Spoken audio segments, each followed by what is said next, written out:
start, I'd like to hear a little bit kind of about the genesis of how this came to be, but in order to kind of establish kind of who the context and kind of understand what informs our perspectives on stage, maybe people could quickly just give a very quick kind of bio who you are, what brings you here today, real quick, just on the line. Scott Budnick, movie producer, and run a nonprofit organization working with young people coming home from incarceration and working to change the law and get rid of this racist system.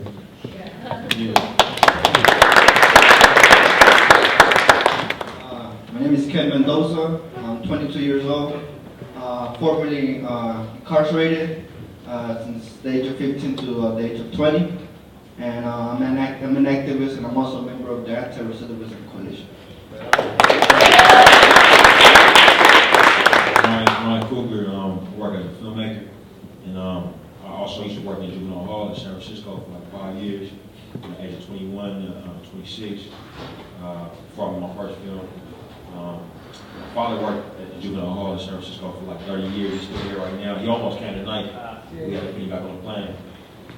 We sent some words and everything like that. And I'm also in a network with Jesse called Black Off Human Rights. That's trying to raise awareness and bring in state-sponsored human rights violations. And that includes police violence, mass incarceration, and environmental racism. So working on all of those things. He's also being super modest. He made a masterpiece called Fruitvale Station. Yeah!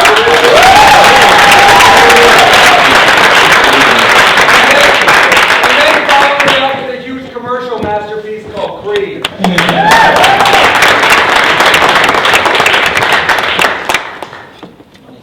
Hello? What up, Bobby? That's it. Can you hear me now? Yeah. My name is Bobby Jones, inspirational Penwood Dreams community activist. And tonight I came here so we can save our babies and stop this pipeline of prison and bring peace to our streets and our community. Hey everyone, my name is Manuel Criollo and I'm the director of organizer at the Labor Community Strategy Center. Over the last 10 years, we've been taking on the school to prison pipeline, taking on the largest school police department in the country called LASPD. We've almost transformed the way that our young people are getting treated in school, and a lot more work to be done, and hopefully this conversation will feed into that today. Yeah, so Mr. Bain, can you kind of set it off by, explain, how did we come here today? How did you develop it? Kind of starts with an idea, but this takes an incredible amount of development. And a whole lot of work and a whole lot of team, you know what I'm saying? A one-man show is such a misnomer for it because it takes a whole village to actually put it all together.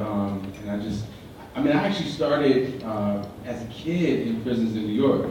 I haven't even been in LA 6 months, you know what I'm saying? I came from Brooklyn this summer, you know what I'm saying? And there's folks like Scott Sabo, like, come on to LA, we doing good stuff here, But in '89, I started in prisons in upstate New York performing. And we were just invited to go do shows in the holidays. And we were like, almost on a dare, like, would you do it? Like, yeah, we'll do it. And we found out the brothers were so grateful that we actually came through and show love. That we went back every year during the holiday season just to break bread and to rhyme and to sing and to like do poetry. And so that's kind of how I started off at the beginning. And then like 10 years later in my 20s, I found out it's a very different experience when you're behind bars and it's not on a voluntary basis. You know what I'm saying? So that really just changed my whole perspective when the first set of things happened that led to the creation of the show. But after I finished, I actually was in law school when I was going to jail.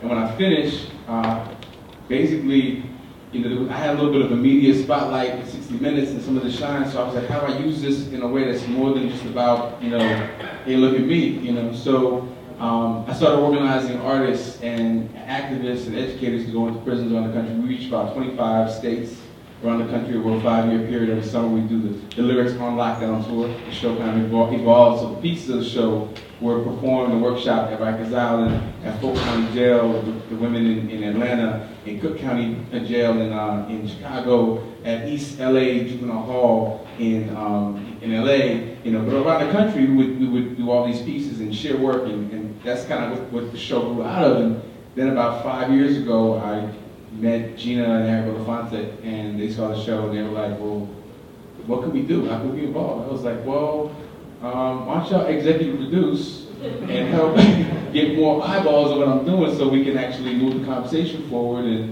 And so I guess that's the quick and dirty version of it. Nathan Williams wrote me letters saying he was passing out my Village Voice articles to brothers on death row, you know, and I was like, wow, all right, if I can actually use whatever little bit of shine I have to, like, not just tell my story, but tell the story of this brother who's actually from LA. Nathan is the nephew of Suki Williams, the Crips founder, folks know. And he's been locked up in Texas for, you know, over 23 years now. So, so if I can find a way to show how my short time and experience of being thrown in jail, you know, was so life-changing for me, and really show how his life of over 20 years being incarcerated, you know, I figured that would be, you know, a better use of the opportunity. It was interesting, I'm sure, for a lot of the audience to notice that you had already had an interaction with prison, right, before you were thrown in prison. And it sounds like your story touches on that you didn't necessarily find prison, it found you. Right. I think it was kind of happenstance that you were invited. You weren't seeking to take your art to the inside. Yeah. So that stands out. But also as a juvenile, right? Like we have a lot of us in the audience experiencing it, but only a few people here. We have two on stage who experienced life behind bars that young. And I'm really interested to hear kind of your perspective, see somebody else's kind of life, and I'm sure there's revisiting for you. I could feel Bobby doing some revisiting, watching the show, so maybe we could hear how you felt. Well, first of all, it was, I guess, being incarcerated, facing life. It was the worst, the most gloomiest moments of my life. Facing life is, you know, I'm young, I'm 17 years old, 16 years old. I don't even know my own purpose in life at this age, right? But I'm facing the decision of whether fighting my case and taking it to trial and figuring out how my destiny is going to be determined by the juries, or just take the deal and give up. It was a really rough experience. When I was incarcerated, I was in the compound where they house juveniles who are convicted of serious violence crimes. That's where I happened to meet Scott. Being there, you know, I actually fought my case for 7 months. For 7 months, I was facing a life sentence for some crimes that, you know, I can say that yes, I'm guilty of the crimes and the behavior I was doing, but overall, the way they were framing my case was not accurate. So the way I was being held accountable was not fair. For 7 months, I fought my case. You know, this, in a way, it was a good experience because it made me think about my life. You know, unfortunately, yes, I had to, you know, and I endure a lot of pain. You know, just sitting in a cell locked by myself with my own thoughts and my own mind. It feels bad, but in the end, it helped me discover a little bit more about myself. Like, why am I here? You know, why am I locked up right now? It made me think about what led to my behaviors and what led me to where I'm at. And you know, that's where I reached my spiritual side. I started reading books just like his in the short video, the guy talking about the book. Exactly the same thing happened to me. You know, I started reading books. Guys bring books to me all the time. You know, I remember he brought a book that was like thick when I finished it like in 2 days because that's how much time I had in jail. And you know, books also changed my life. You know, I read a book about this person who also had been incarcerated.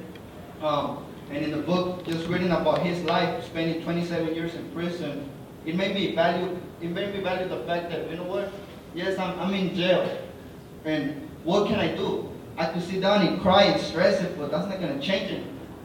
You know, so I just said, if I'm going to be here, might as well try to gain something out of it. I started reading books and educate myself, you know, because I was also undocumented, because I was denied higher education or me trying to pursue higher ed. So I started reading books, and I learned a lot about myself, and it made me think more.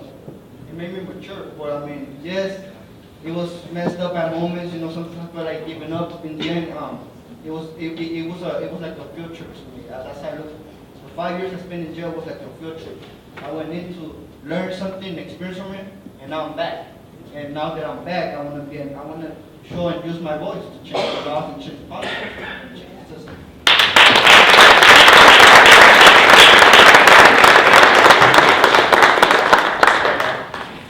I just want to say it was a real good show, man, for real. And like, you know, when I was 16, I took a case basically from my homies and my brother. I got 5 years, 8 months, because basically I'm a snitch, you feel me? So, you know, being in there, man, it's, man, it take a toll on you, feel me? Even though, you know, you want to pass a self-exploration, but people don't talk about the flip side to that, you feel me? Being in a hole for 9 months and it's just you feel me? And you gotta find ways to entertain yourself so that you don't go insane. You know what I'm talking about? Like I was in there and there was one dude, he used to sit on his bunk and he used to turn the stool where you right at. He goes, start, oh, you come on, excuse my language and all this type of shit. And people like, man, he's crazy. He's not crazy. This is how he's coping with, you know, being a kid and put in a situation to where it's just you. No family support, nobody to tell you, hey man, it's all right for you to feel that way. You can cry, you feel me? You can express yourself like this. Nobody to write to, nobody taking a genuine interest in him and trying to build him up, you feel me? So a lot of us, even myself, you know, coming home from, you know, going 5 years, 8 months, no disrespect, not to curse, but I'm expressing myself as best I can. But I was mentally fucked up. I get on a bus, and I'm having panic attacks. Like, damn, what's wrong with me? But the panic attacks was initiated when I was in jail, you know, facing me, you know what I'm talking about? And then, you know, they had these psychologists to come, psychologists and whatnot to come and talk to you. All they want you to do is color. You know, my sister had just died, so I told her, I don't want to fucking color. I want to talk. She's like, oh, Mr. Jones, you really want to talk? Like, yeah, I want to talk. I got some shit to get off my mind. I'm in a hole for 9 months. And then, you know, the way the system's set up, and if you're black, a Latino, you don't have a support system outside of that, they basically fuck you over. So if you having a bad day going through something, your girl just wrote you a damn job letter like, hey man, you know, it's not gonna work. You know, I'm gonna go with Tyrone, you feel me? Tyrone is out here doing this. And, man, how can I express what I feel? You know what I'm talking about? So, man, it really mess with you, feel me? And watching this, it like triggered a lot of emotions in me, like how you say you feel, like, you feel me? It's just like, damn, man, like, is this really what society has come to, you feel me? Like, really doing our babies like this and then kicking them back to the streets where you gotta figure it out. And then we live in a capitalistic society that says, well, if you don't have it, then you're not trying hard enough. Man, I'm trying. And this record ain't, it's not giving me a break. So after 2 months of being borderline homeless, don't have a strong support system outside of, you know, the correctional facilities and whatnot, and you borderline homeless, what you gonna do? You know what I'm saying? Man, I need 2 zones right now. You gonna jump on that. This is a source of income. I'm barely out here, you know, some people be barely out there able to wash their ass, brush their teeth, take care of their hygiene. You saying, man, I got this for you. This is the way that I can help you. You know, you gonna jump on that income. You feel me? So it's just like, man, just watching that, man, it just sent me back down memory lane. You feel me? And I appreciate that on the real.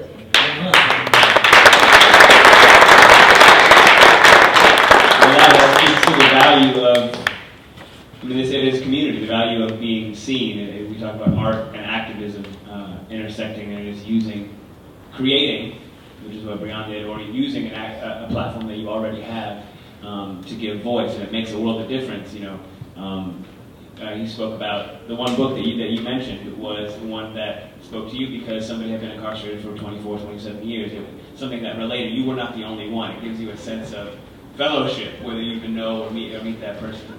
Or not. I wonder, is there an ideal, and probably multiple answers to this, but is there an ideal audience? Is there, you know, when you make this, you're making this as kind of a cathartic experience, I'd imagine, but for whom? And has that changed over time? Well, I think the first audience for me is me, right? I feel like if I don't feel it, why should anybody else feel it? That's the first thing, right? You know, before I start thinking about filtering so that I can make this and that, I feel like I have to actually feel like whatever's coming out of me is vibrating to the right frequency and makes me feel like, yes, that's my truth. I need, you know, so that's the first thing. But I think after that, I definitely, you know, law and poetry are like different sides of the same coin. Like, you study contract law, for example, the skill you use in writing contracts that you want to reduce the layers of meaning so that nobody can have a secondary understanding, different understanding of what you wrote, right? When you write poetry, though, you do the opposite. You expand the layers of meaning so you can reach multiple audiences with double and triple entendre, right? You know what I'm saying? So I feel like that sharpened my steel, made me be able to sort of think about, okay, I want my son to be able to get this. I want my father to be able to get this. I want, so I think in sharing, in creating work, you at first have to make sure that you are moved by it, you feel it, and then after that, I think you want to, as an artist, you want a wide group of folks to actually be able to receive what you're giving out. So with the show, like I definitely felt like I wanted it to be like a crazy gumbo of things that you would like walk out and be like, was I just at a hip hop concert? Was I just at a poetry reading? Was I just at a classical music recital? All those things mixed up together. So I think all those things are part of who I am. And I think those are, we're more complex than I think the media portrays us to be. And I wanted to actually speak to that complexity that we all have. It's working. Scott, maybe you can talk a little bit about the work that you do in ARC, because in almost the opposite way, we talk about people wanting to feel seen and have similar, be represented by folks that have similar walks that they have. What you do, both personally and professionally, is kind of force people who would not otherwise collide with the prison system to come in. I mean, one of the last times I saw Scott was in LA County, where he made us all come inside and meet the young men who were there and hear their stories and be forced to look them in the eye and have see them as human beings. And that's an experience that you cannot buy, borrow, or stumble upon. It has to be, you have to decide to do it, and somebody has to be brave enough to create a space for that. So are you finding, what do you find are kind of a lot of misnomers or common surprises that people experience when they get a taste of what you do all day, every day? I mean, I think when it gets down to it, like, this is all kind of about storytelling and bringing someone like proximate to the issue, because if you just allow messages that we get every day, turn on the news any day, and you're not going to hear the story of Ken Mendoza, you're going to hear the story of this murder and this gang killing and this, that, just poisonous messages and all the negative messages all day long. And kind of the purpose of ARC is to get those incredible success stories. The fact that we know that anybody can change, especially a kid, but anyone can change even if you commit a violent crime.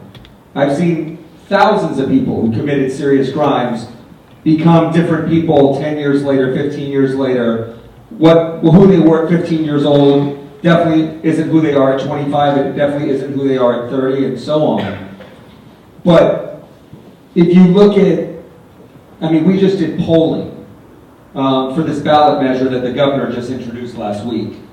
And when you look at the polling, you see unanimously Californians favor, especially for youth, favor rehabilitation over punishment. If you take away the word youth, they sort of favor rehabilitation over punishment. Conservatives favor punishment over rehabilitation. This is what the poll tells us. But then you start actually saying crime. So you say, what about this kid that committed a robbery? And then everyone's willing to throw away the key forever once you start adding in a few different words. And I just sat through a trial of a kid who left a party. He was not a gang member. He was had just done his college application, so was applied to 4 colleges. He left a party with one of his classmates who happened to be a gang member just because they wanted to go find some girls.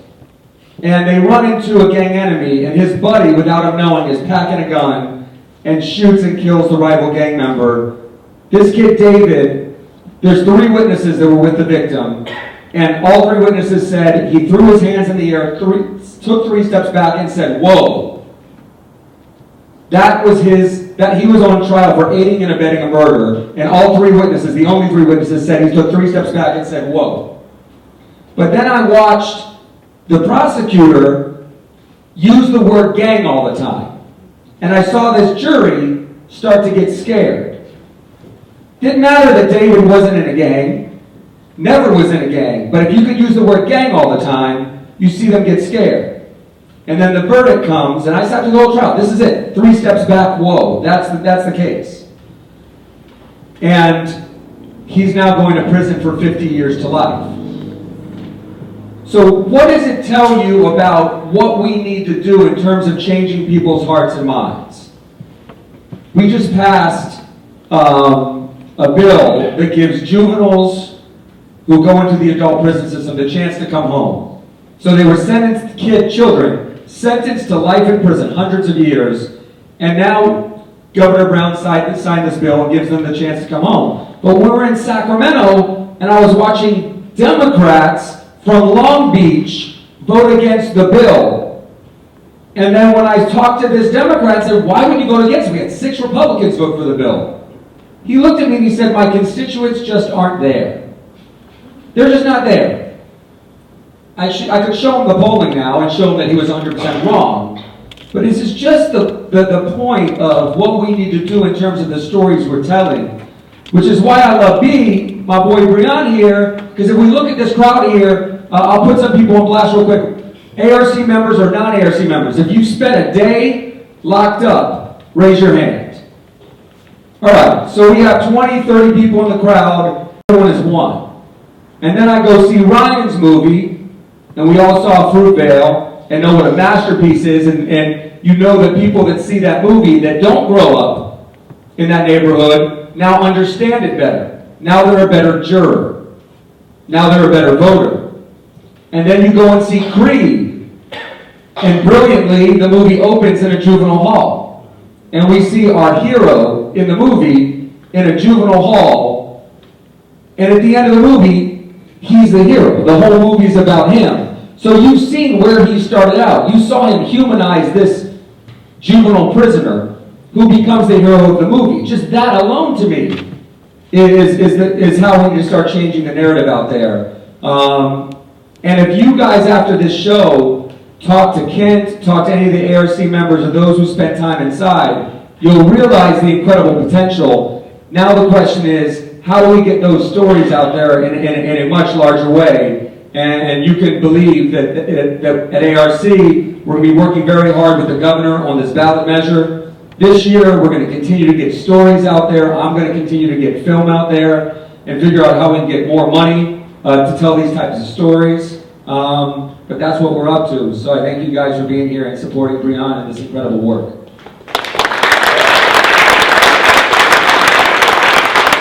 Yeah, talking about, you mentioned labels, you know, and it reminds me of the mythologized 90s super predator. You know, we were told to be so fearful of young people. And there's a boogeyman. There's always been a boogeyman in a society like ours that you should be terrified of. So I think of the power that label has over us and what we can do to kind of expose the underpinning of it and the truth. So I'd like to hear from Ryan and Manuel about how you attack that. What tools are in your toolbox to attack that, and what your findings are. That's a tough one. Just in terms of language, I mean, language is such a big deal in our culture. And I kind of got, it's funny because I got a buddy who's also from Oakland. I grew up with him. He's kind of like a conspiracy theorist, you know what I mean? And I love him to death. But like he like reads a ton, you know what I'm saying? He reads everything and he's ahead of the curve. But he's like the guy who's saying, everything is connected, you know what I mean? Watch out for this issue, watch out for that issue. He's like so far ahead of the game. And a couple years back, he told me like, pretty soon the big issue is gonna be water. You know what I mean? He's like pretty soon the big issue is gonna be water. Look out for the Great Lakes. Those are the biggest. Those are the biggest deposits of fresh water in the world. But right now people are struggling with policy over water. This is 2 years ago. You know what I mean? It's like right around the time Coogler was done coming out, and I was back home chilling. And you've seen in the news that was going on in Flint. That my conspiracy theorist friend was onto something. a few years before that, he was telling me about language and how powerful it is, you know, and how it's kind of defined everything that exists in this country, and how the United States is a place that's the most dependent on language. You know what I mean? Literally, what you call somebody. Like I could do the same thing to this young man, and depending on what they call my actions toward him, I can take this young man's life. And there's several different terms that can be used to describe it. It could be an act of passion, it could be self-defense, it could be manslaughter, it could be murder, it could be all these different things. And all these different things come with different time. Then, you know, once he's gone, they can use different language to describe who he is. They can say, you know, a young man from Los Angeles. They can say a young high school graduate, a young college graduate, a young professional. Or they can say a former gangbanger. You know what I mean? A current gangbanger. No angel. No angel. You know what I mean? All these different things used to describe. You know, so the power of language is immense. It's actually immeasurable. I'm just now starting to be able to wrap my mind around what it is and what it means. You know, in different terms like black on black crime, brown on black crime, brown on brown crime, gang violence, gangs. Like what is a gang? Like what are all these different things? You really start to break it down, and you realize that a lot of this stuff was criminalized tactics. You know what I mean? It was selected language that was used to discriminate and imprison and criminalize whole groups and communities. You know what I mean? So I'm really trying to crack the code behind it right now and figure out what it means for me, not only as a human, as a filmmaker, but as a human being. You know, the power of that language, the power of the phrases that we use for ourselves. When we name issues, what do we call them? You know, do we call it white supremacy? Do we call it racism? Do we call it white privilege? You know what I mean? These are all three different code words for the same thing. But when I say those three things, everybody's face kind of looks a little different. You know what I mean? Like some crowds, I can say white privilege, and then your expression doesn't change. But I say white supremacy, and it's like, oh shit, because I'm white and I'm privileged, that makes me a white supremacist. You know what I mean? Like what does that mean? You know, so just really deconstructing that is the best thing we can do. You know, and that's the thing I'm finding, man. As a filmmaker, I'm not sure. You know, I'm not sure what that means just yet. But I'm definitely committed to you know, showing the humanity in any character that we show in you know, in our movies and trying to open up people's minds to you know, what different characters might be capable of. You know what I mean? Especially being a black man working in popular culture. You know, and having become accustomed to seeing only certain representations of people who look like me, and something it gives you like an added fuel. You know what I mean? To not only bring about fully realized characters, but also to try to break down barriers and open up doors so that, you know, as I get more power in the industry, I can, you know, pass the camera to my man, let him make movies with more well-rounded Hispanic characters from his perspective. You know what I mean? And open up the doors for women filmmakers. So all these different things is something that I'm working on. Yeah.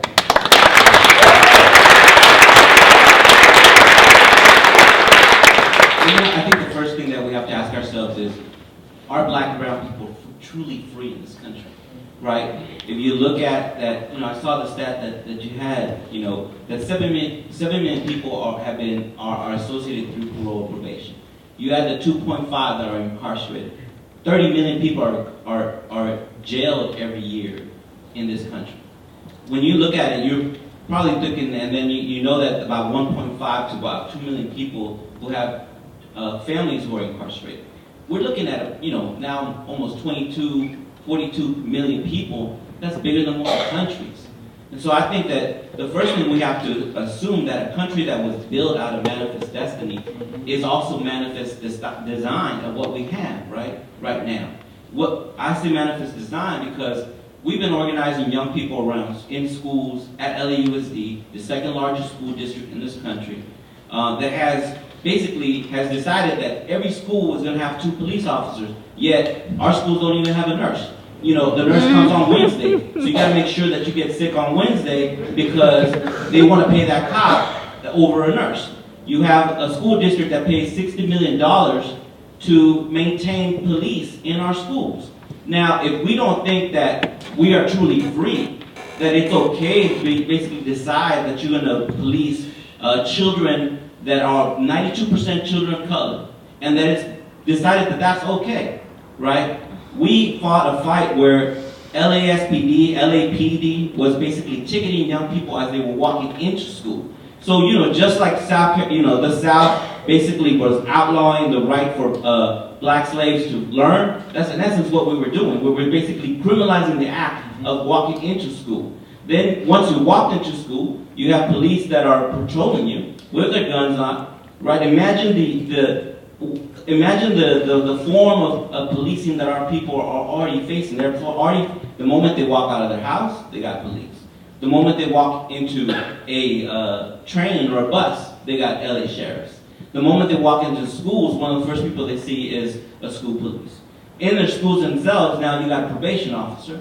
You know, now there's even now conversation about having probation officers in middle school as a preventative measure. Preventative measure toward what? Because they see our young people as threats.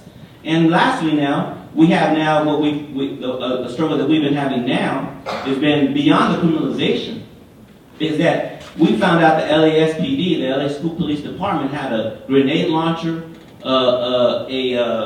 MRAP tank, 61 M16s. So they're preparing for war, of a war that's already happening. And I think the problem is we don't know that there's a war. We act like we're okay, that we're free, or that it was our bad choices that got us busted for something we shouldn't have been busted in the first place.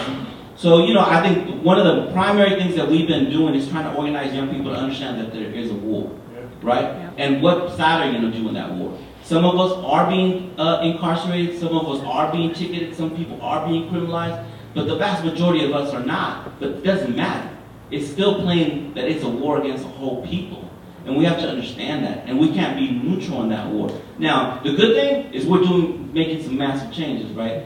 We went between 2009 and 2012, almost 36,000 tickets were given out at LAUSD. 40% of those tickets were going to children under 14 years old, right? If you're black, of course, you can imagine the way that black people are vilified in this country, that you see that even though they're only 8% of the population of LAUSD, they're almost 30, 40% of those children who are getting the tickets in the first place. So it's really, slavery only evolved in some ways, right?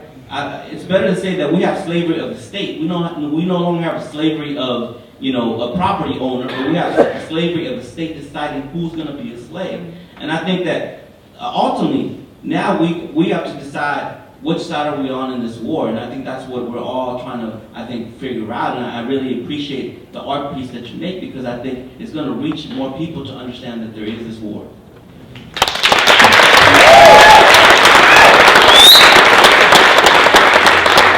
I gotta say something on what the brother said. So when I came here this summer, my son Indigo drew all those pictures. You saw everything. He drew the last piece, and actually he and my godson, they worked together. My godson's Darth, who's from Venice here. They drew it.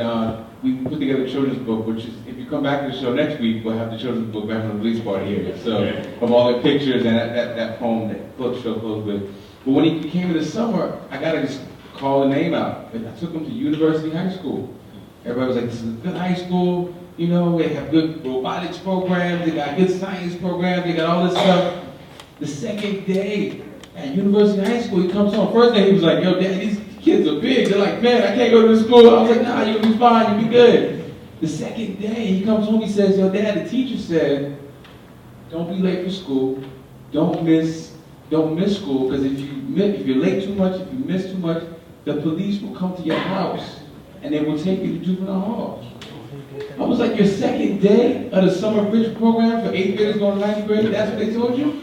Not like, this is how you become an astronaut, this is how you become a filmmaker, a professional athlete, a singer. It was like, this is how you go to jail on the day 2. I was like, oh hell no. So we took him out of there. But I think I've had the privilege of being able to travel around and stuff and see how it's not just in LA, how it's in Chicago, you know what I'm saying? How it's in Oakland, you know what I'm saying? It's in the Title I neglected facilities in San Francisco. It's in New York. We started at Rikers Island. Rikers Island is the largest penal colony in the world. At that point, it was 14,000 to 15,000 people there. You know, we learned doing activism and organizing in New York that they were actually building prisons in the 90s based off of 4th grade test scores. They were looking at the test scores, deciding how many prisons they're going to build, 10 years out, 15 years out, And at Rikers, we found out that, you know, while the public schools pay about $5,000 to $10,000 per student per year to educate students in public schools in New York, the amount of money to keep one person at Rikers Island for 1 year, over $170,000. That's over 10 or 15 times what they pay for public school. That's more money than Scott makes a year. You know what I'm saying? Now, you know what I'm saying? You know? I mean, you know, and this, I say that in jest, but it's like, that's really fucked up. You know what I'm saying? But that's where our money, the taxpayers' money is going. Our money is going. We're complicit. We are participating in that. So, like Howard Zinn said, there's no neutral on moving train. You know what I'm saying? You gotta decide. Are you hijacking the train, shutting it down? You know what I'm saying? Are you getting off the train? Or are you just going off for the ride? Because if we're not all part of this movement, that's the positive thing, is that there is a movement happening. You know what I'm saying?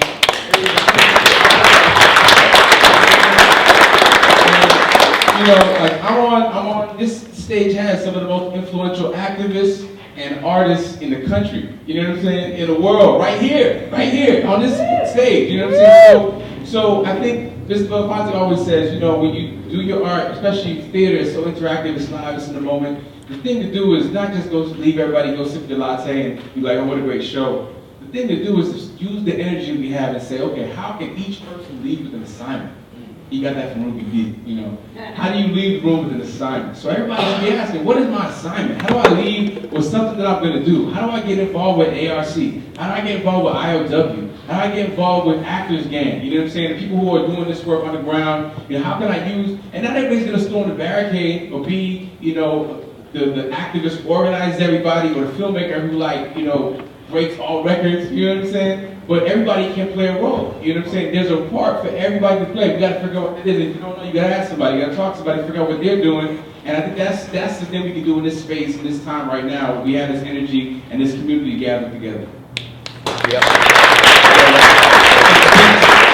Earlier, we talked about sipping a latte, getting hype, and then going back, you know, going back home. It speaks to the work, it speaks to the piece that you put together, that it energizes people in such a way that they go beyond, they're inclined to go beyond that. We've assembled, you know, a lot of folks on stage who can give us action items and give us those assignments, and already have in some ways. I'd like to hear from the audience, give them an opportunity to ask some questions to anybody up here. And I'm going to hand this right over to the audience. I just have to say one thing, following up on Ryan's talking about language. We've been working in the prison system for 10 years here at the Actors Gang, and I know you all want to know about recidivism. When you hear the word recidivism, that is the most important word, but we don't ask, what is recidivism? One thing you can do is ask some questions, get different sources. Recidivism is marked the same whether someone crosses state lines to go to a funeral or kill somebody. That's what we're talking about when we talk about recidivism. Also, if you were really concerned about recidivism, people who commit murder, less than 0.1% to commit another crime. Are we really concerned about recidivism? Because if we were, we would let those people go. I don't think that's what we're really talking about. So we can ask some questions. Yes? First of all, Bryonn, we're friends and now I'm a fan. That was beautiful and powerful. Thank you for sharing that with us. And to the panel, you know, it's wonderful to see, you know, you draw attention, can you hear me? To so many issues, and it's so complicated. And it's wonderful to see solutions and people who are engaged in addressing these problems. And ARC on the policy side and changing perceptions of people who are incarcerated and formerly incarcerated, and the artists, the storytellers changing the narrative, the activists, the boots on the ground dealing with people actually engaged and affected. So thank you all. You know, Bryonn, I know that you're here, I hope this is an appropriate question, in LA, not just to do your art, but for another reason. You want to talk a little bit about that and tell people what you're doing to change the issue as well? Absolutely, absolutely. So I was recruited by UCLA to start their prison education program.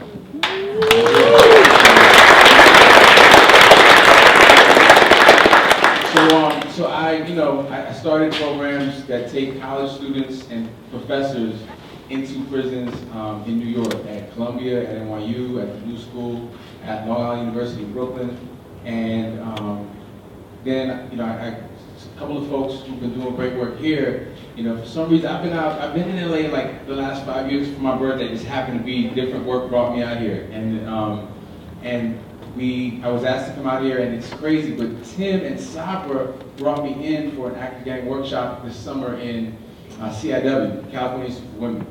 And the warden, Kim Hughes, who's not here but will be here next week, she, you know, on the way out after the 4-hour workshop, she was like, "You look very familiar." She emailed me. I never got an email like this from a warden before. She's like, "Didn't you perform at that show at the Grand Museum before it had that whole news?" I was like, "Yeah."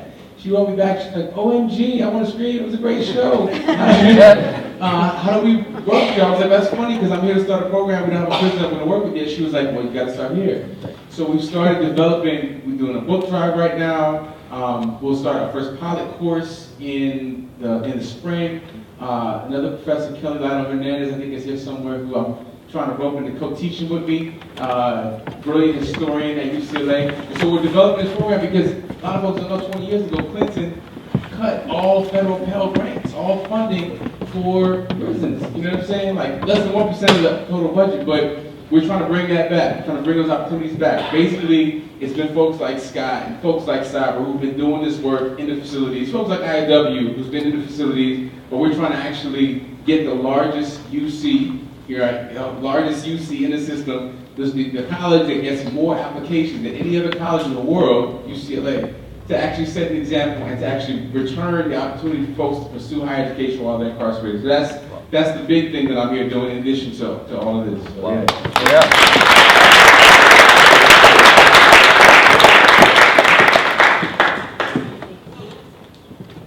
Hi, also want to just thank you. I mean, it was just really brilliant and eye-opening as well. Since you practice law, I've been wondering a lot about what happens to these people when they're exonerated and they come home but they still have these records. Is there anything happening in the actual law itself that gets these people employed and rehabilitated and on their way to having a free life? There's probably a lot of folks who can answer that question even better than I can. So I want to open it up to whoever might have thoughts. And some folks in the audience too, right? Because, you know, I don't pretend to be like the expert on that, but it's a wonderful question. But I want to just open it up and see. Well, one of the things, I think, is your name Scott? That Scott talked about, the ballot in 2016 is going to have some wonderful measures on it, and one of them is going to be ban the box.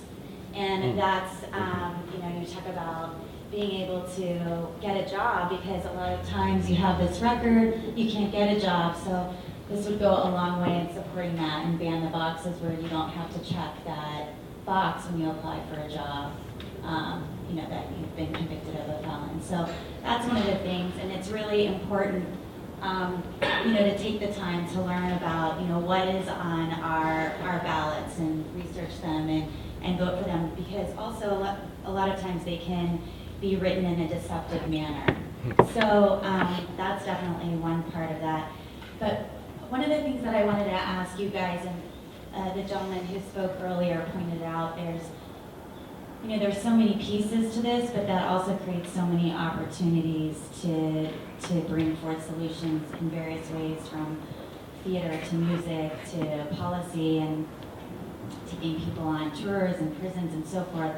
But one of the wisest men that I get to listen to is Mumia Abu-Jamal from Prison Radio Network. And I just would love to see his messages get out there more. The only place I know is KPFK. But anyway, I just wanted to put that out there for the artists, because it's boy, that's some wonderful wisdom. Thanks. I gotta say, this is shameless, but I brought a gift for the guests, for the guests on the panel. And this is a perfect opportunity because you mentioned Mumia, so I'm going to pass these to my peoples here. You can get them on your way out too. But Mumia is actually one of the brilliant folks on this project, so I can explain this really quickly. This is a digital mixtape. So how many folks have heard of Cool Herc? Yeah. Cool people? All right. So Cool Herc executive produced this, so I'm just sharing this really quickly. So it's a digital mixtape, which means it's a flash drive, right? So flash drive, this is USB, right? All right. and it holds 10 times the amount of information on a CD, right? So what it does is, it goes in the computer, there's 15 tracks of music inspired by the show. Mumia is on it, Asada's on it, Angela Davis is on it, Huey Freeman from the Boondocks is on it, Mr. Belafonte is on it, and then there's over 20 videos of the show, stuff related to the show, and then there's over 50 hyperlinks to organizations doing work on the ground. Organizations like ARC, like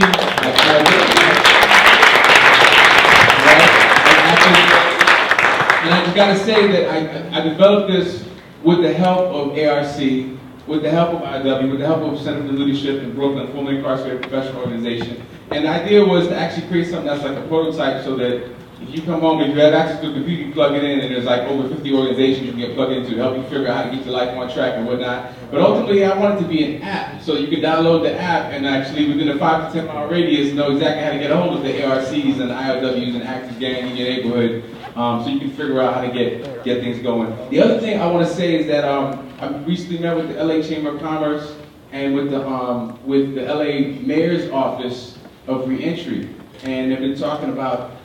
I know a couple of folks have been meeting with them, but we've been talking about starting a task force for returning citizens to get like as many of the 200,000 businesses in Los Angeles that Chamber of Commerce represents to sign on to an agreement saying that they will hire folks, give jobs to folks who are coming home from prison actively. And when we did the TED Talks at Ironwood, Scott was on stage with Richard Branson, and he was like, "Well, why do you hire people who are formerly incarcerated?" And Richard Branson sat there with his white cough, and he said, "Well, I was formerly incarcerated myself. I spent 1 day in jail." He said, "I thought I could get away without paying my taxes. I found out I could not." Right? But he said that he felt like when he came home, he had something to prove. And so he said most of the folks who were formerly incarcerated, he's hired, feel like they come home with something to prove. They want to show they can be better than everybody else. So he says all the folks in business and he works with, he tells them you should be hiring folks who come home because they're going to be work harder, they're going to do better, they're going to deliver, have better results. So we're trying to get that logic to be throughout Los Angeles Chamber of Commerce and throughout the LA, the Office of Returning Citizens, so that we can actually create opportunities, in mass. Because we do need a structural, systemic kind of change to actually move this boulder over the hill. Wow.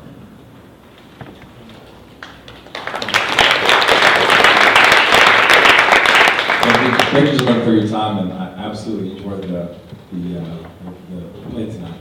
But I often find that complex issues need to have complex solutions. So oftentimes when I look at this issue in particular, if you compare it to oil and gas and the energy market, if there's alternatives that are presented, which is renewables, when we look at alternatives for the system that's been created, my question is, what do you guys think can be done at the community level from a socio-economic impact so that the Band-Aid approach, let's say fixating at the end of the issue, we can fix it at the beginning from a community level through education, I think like what you've done with your son. So comparatively looking at those types of issues, what do you guys think we can do in the streets? And like you said, leaving today without a latte and taking action in the communities directly so that it doesn't get to that place.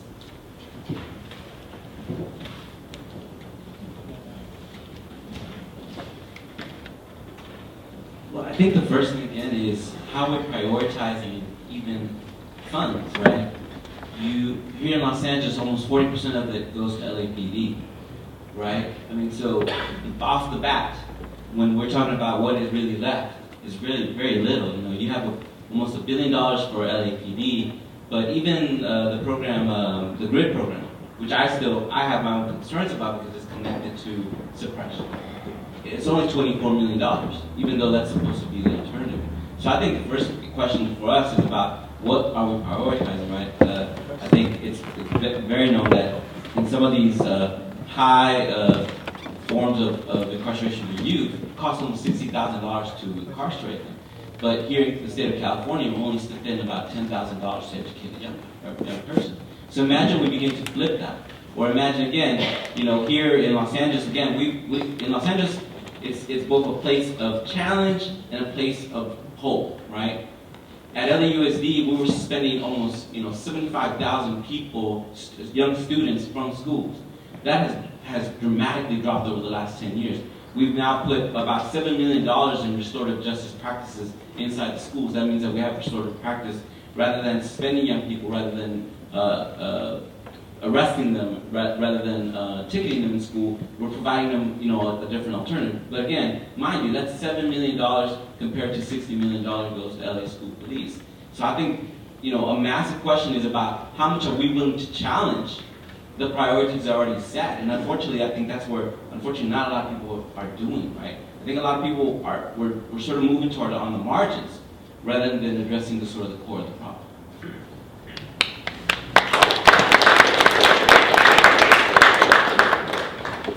Hi, thank you for the play. It was good. I loved it. Awesome. I did want to commend you on a point that you made, and that was how when we get arrested, how our hands is completely tied as the arrestees. Like, we have no voice. Once them handcuffs is on, it's like trying to communicate, the incident with your public defender, and it's just not existing. It's not going to happen. And the only way to prevent, going to jail is like you gotta talk your way out of them handcuffs. Once they placed on, it's like you have no more voice. And I think your experience, with that, gave everybody a clear view that not everybody in there is actually guilty of their crime. It's just once you're there, you have no voice. So may the best man win. But I have a question. I know I'm a part of ARC. Our goals is to change laws and give people second opportunities and stuff. But it's inevitable. People's question is, being in jail and just getting out, it's a lot of corruption within the jail, and nobody is familiar with the suicide rate inside the prisons. It's like extremely large. I've seen 4 suicides in my 16 months being there, and attempted suicides is, worse. And I feel, and a lot of staff doing corrupt things in the chain of command that, you write things up with, it ultimately is all an inside thing. I feel, what is our progress on addressing staff behavior inside there? Situations like Sandra Bland, where people is getting killed inside there, it's happening all the time, and people getting away with it, and reducing the suicide rate, because if you're sentenced to life, that's not death. So why are you being driven to the point to kill yourself in there? And that should be addressed and, possibly prevented. We should have our awards again, Michelle.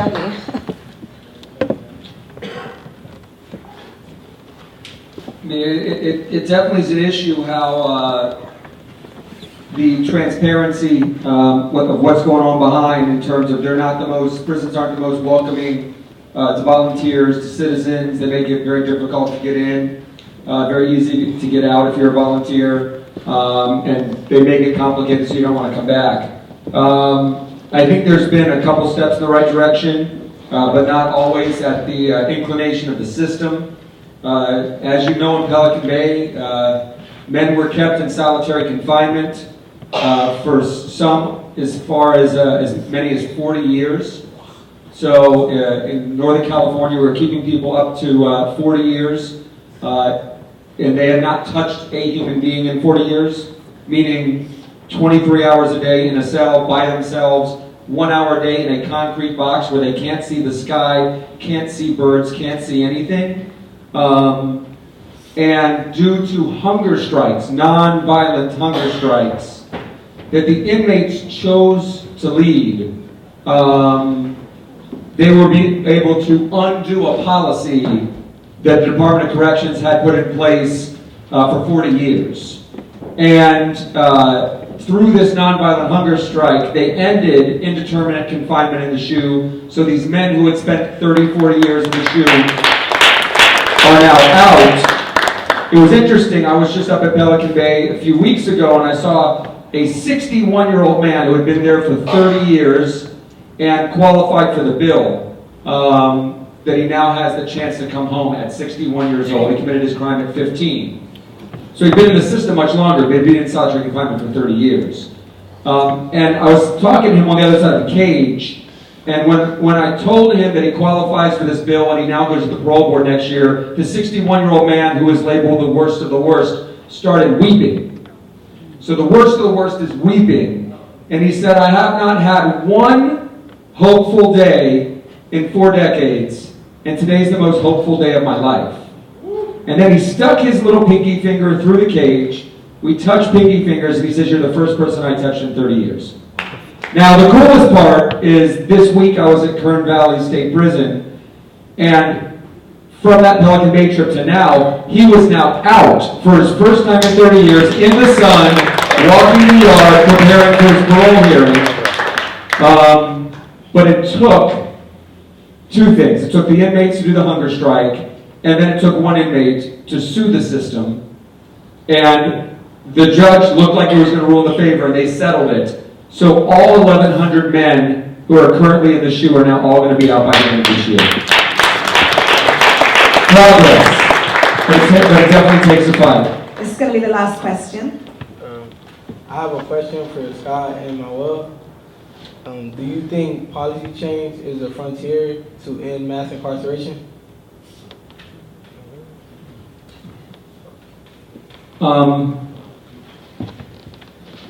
For sure, but I worry, my biggest fear right now is we've made so much progress. ARC, IOW partners have passed 5 bills that the governor signed, giving over 20,000 people that were supposed to die in prison the chance to come home. People that committed their crimes as juveniles, as young adults. But literally when you look at the polling, California at this point is not really able to go much further. When you look at our pussy-ass legislators, they're definitely not willing to go much further when you've got 12 Democrats voting against a very minor criminal justice reform. So I do think policy change could be the next frontier, but I think we need to do kind of the storytelling change, the narrative change, the hearts and minds campaign, to change the electorate, to change the politicians, to change who votes for the politicians, so we can actually start pushing some real progressive reforms. Like somebody said, someone that commits an attempted murder or murder, something very serious, who spends 20 plus years in prison, has a 1% chance of ever hurting someone ever again. So the problem with our current situation is the safest person to let out of prison is someone who committed a violent crime 20 years ago. The least safe person released from prison is some dope fiend that just keeps coming in and out and hasn't gotten their hold of their drug problem. But politically, the politicians won't vote to let the person that committed the violent crime out 20 years ago, so we're stuck. So until we have that narrative reform, that storytelling reform, the Hearts and Minds campaign, I think we need to we're going to continue taking little bites of the apple before taking the big one of letting people out who have changed, are new people, have transformed, and shouldn't be there any longer. I've spent most of my life doing policy change and fighting for important reforms to ensure that our people are not getting gobbled up. But I do think that we need a revolution of value and a revolution to build a movement that goes beyond just reforms, because in reality, they're moving much faster than we are, right? Again, like I was telling you, we were signing an agreement with the school police department to, make sure that tic-tac kind of so-called crimes that young people are getting caught up in school no longer would happen in school. But at the same time, that same police chief was applying to the Department of Defense to get a tank in the schools. So to me, there is very hard to imagine that we really have to, I'll be honest, when I first joined the movement and people told me about abolition, I thought, man, y'all are out there, maybe not. But I do think that if we really do think about it in that sense, that we need to abolish the system, right? And I'm speaking mainly about the criminal justice system, but in reality, right, even if we free every prisoner in prison today, right, what they come back to is bombed communities, bombed lives. So we really need a total transformation of the whole system. And I think that's what, for myself, that's what I'm spending a lot of time right now, is talking about who wants to build that kind of revolution. you know, yes, revolution is going to be messy and nasty, and most of the days I'm afraid of it. But I think that's ultimately what we have to think about if we really are thinking about how to transform and change people's lives and change our communities. It's going to require a real revolutionary change, and I think that's what we all should be striving toward.